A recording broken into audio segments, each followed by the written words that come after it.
नवीन जायसवाल जी, नवीन जायसवाल जी, आप शहर के माननीय सदस्य हैं, हम लोग जानते हैं कि आप ज्यादा समय नहीं लेंगे। अध्यक्ष महोदय, बहुत गंभीर विषय को लाए हैं अध्यक्ष महोदय। इस पर सरकार ध्यान नहीं देगा तो कल से सबका घर में खाना पीना, बर्तन धोना, कपड़ा धोना सब बंद हो जाएगा अध्यक्ष महोदय।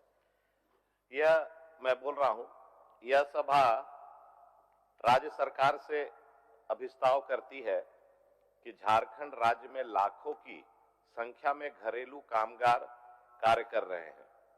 सभी कामगार अपनी एवं अपने परिवार का भरण पोषण हेतु दूसरे के घर जाकर कार्य करते हैं, परंतु इन सभी कामगारों को अपने कार्य के एवज में जो भी प्रासंगिक मिलता है वह काफी कम है, जिससे इनका एवं इनके परिवार का भरण पोषण संभव नहीं है।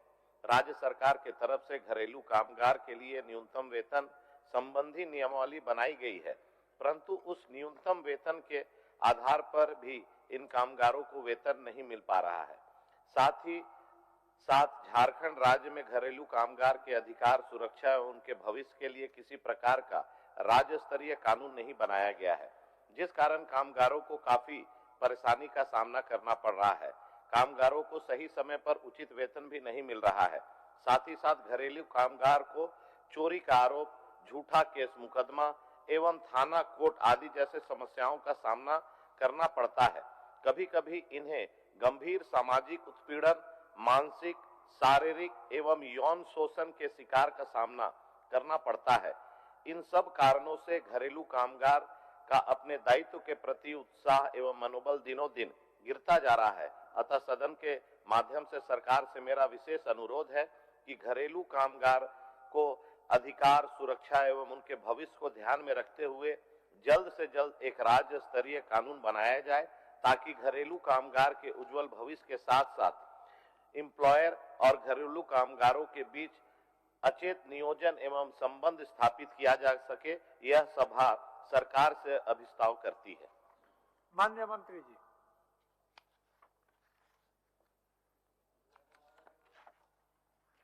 माननीय सदस्य नवीन जायसवाल जी का जो सवाल है अध्यक्ष महोदय, साफ उत्तर में दिया हुआ अध्यक्ष महोदय। जितना इनका प्रश्न है सब डिटेल हम लिख कर दिए अध्यक्ष महोदय।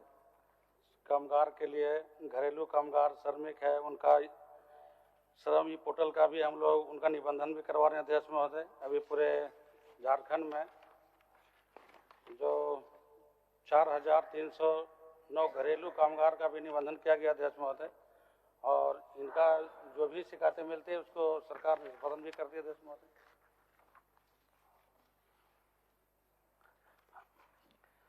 अध्यक्ष महोदय, माननीय मंत्री जी को मैं ये बताना चाह रहा हूं कि 2019 में अधिसूचना जारी हुई थी और उसमें मिनिमम वेजेस सभी का फिक्स किया गया था। 2019 की अधिसूचना में कामगारों की सूची में लिया गया था, परंतु दिसंबर 2022 को इसकी वैधता समाप्त कर दी गई। 2022 की नई अधिसूचना में घरेलू कामगारों की सूची में शामिल नहीं किया गया है, बाकी सभी कामगार मजदूरों को शामिल किया गया है। अध्यक्ष महोदय, यहाँ 2019 का अधिसूचना में घरेलू कामगार को शामिल किया गया था और इसमें देखिए minimum wages employment of document servants, इसका वैलिडिटी दिसंबर 2022 ही था और 2022 के बाद जो आपने अधिसूचना निकाला उससे घरेलू कामगार को हटा दिया गया। इसलिए अध्यक्ष महोदय, सबसे पहला तो उसको 2022 का सूची में आप शामिल कराइए।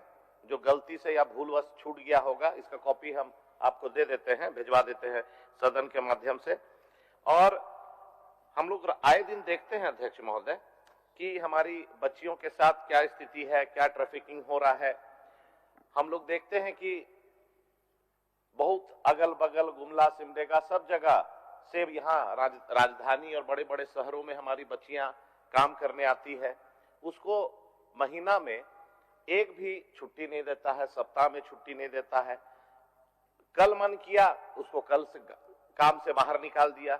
अध्यक्ष महोदय, इतना नाइंसाफी, इसलिए कि दूर दराज से हमारी बच्चियां काम करने आती है, माँ बाप को, परिवार को छोड़कर। कल मर्जी होगा आपको निकाल दिया, कोई सुनने वाला नहीं है। ना एक दिन सप्ताह में छुट्टी दिया जाता है। कभी कभी चोरी घर में अगर हो गया तो सबसे पहले नौकर और दाई को उसमें कर दिया जाता है। हम भेज दे रहे हैं मंत्री जी, जरा इनको पहुंचा।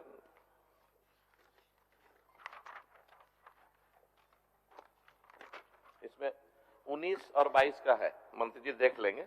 और मेरा यही कहना है माननीय मंत्री जी से कि ये बड़ा गंभीर, झारखंड जैसे जगह में, और हमारी बच्चियां बहुत बाहर राज्यों में भी जाती है अध्यक्ष महोदय, लेकिन कानूनन इस राज्य के लिए कानून ऐसा बना दीजिए कि इनके साथ जो अन्याय हो रहा है, उत्पीड़न हो रहा है, लगातार इनके साथ शोषण हो रहा है, कभी कभी शारीरिक शोषण भी हो रहा है, तो कोई कानून सरकार बना दे।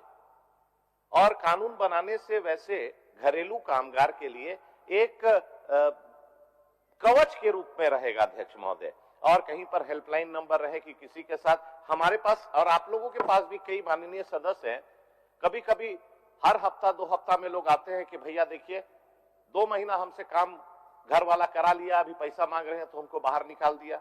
अब बेचारे 2000, 4000, 5000 रुपया पाती है और वो थाना जाती है तो थानेदार भगा देता है। तो कोई एक प्लेटफॉर्म रहे जहां पर कानून बना दीजिए कि हेल्पलाइन, और झारखंड इसका एक मिसाल बनेगा पूरे देश के लिए। तो मेरा आपके माध्यम से माननीय मंत्री जी को यही निवेदन है कि 2019 में कामगार यूनियन लिखा हुआ है, 2022 की अधिसूचना में वो गायब है, उसको जोड़ दिया जाए। दूसरा, एक कानून राज्य के लिए बना दिया जाए ताकि हमारी बच्चियों के साथ, आप भी, हम लोग भी लगातार पेपर में देखते हैं कि बच्ची का शरीर में सिगरेट जला दिया गया, उसके साथ यौन शोषण हो गया, पैसा भी नहीं मिल रहा है, शोषण मिल रहा है। तो इसके लिए अगर कानून हम लोग नहीं बनाएंगे तो कैसे संरक्षण हम देंगे? और किसी का, यहाँ पर जितने विधानसभा में लोग बैठे हैं या माननीय विधायक बैठे हैं या जो हम लोगों को सुन रहे हैं, कोई घर बिना घरेलू कामगार का नहीं चलता है। चाहे कपड़ा धोना हो, झाड़ू पोछा करना हो, बर्तन धोना हो, साफ सफाई हो। तो इसीलिए ये हर घर की समस्या है, उनको एक प्रोटेक्शन देने के लिए मैं केवल आग्रह करता हूं, निवेदन करता हूं। माननीय मंत्री जी। अध्यक्ष महोदय, माननीय सदस्य का सवाल नवीन जायसवाल जी का श्रमिकों के हित में है। 19 में से जोड़ा हुआ था, 22 में हटा दिया, इसको हम जोड़ देंगे अध्यक्ष महोदय। और जहाँ तक कि नहीं सूचना देना है, कहीं कोई शिकायतें हैं तो हमारा हेल्पलाइन नेपाल हाउस में 3 तल्लों में है और कंट्रोल रूम भी है, 24 घंटा चालू है, कभी भी कोई भी फोन कर सकता है, उसका एक्शन भी होता है। और हमारा फिया फाउंडेशन के साथ एमयू भी है, जो विदेश में मजदूर फंसते हैं, कहीं राज्य फंसते हैं तो उसको हम लोग इमीडिएट एक्शन भी लेते हैं, लाते भी हैं। तो जो भी शिकायत है, मेरा हेल्पलाइन जारी है, आप नंबर ले सकते हैं।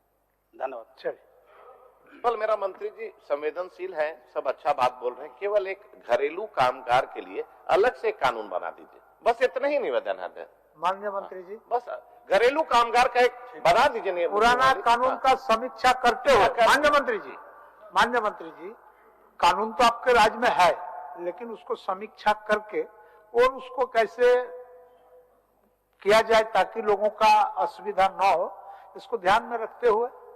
अध्यक्ष महोदय, सब नियम श्रम विभाग में है, इससे जेड तक हमारे यहाँ तो श्रम न्यायालय भी है।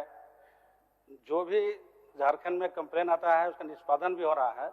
लेकिन माननीय सदस्य नवीन जायसवाल जी का जो सवाल है टू द पॉइंट है, हेल्पलाइन भी जारी है, कंट्रोल रूम भी गठन है। इसके साथ साथ जो 19 में जोड़ा हुआ था, 22 में हटाया गया, इसको हम जोड़ने के लिए कहें अध्यक्ष महोदय। बाकी आवश्यकता अनुसार फिर हम विचार करेंगे। ठीक, चलिए। क्या अध्यक्ष महोदय, केवल आवश्यकता अनुसार एक बार समीक्षा कर लीजिएगा मंत्री जी, और उसको प्रोटेक्शन देने के लिए सकारात्मक पहल हो। मैं अपना इस पर धन्यवाद देता हूं और वापस लेता हूं। माननीय सदस्य वीरेंद्र नारायण।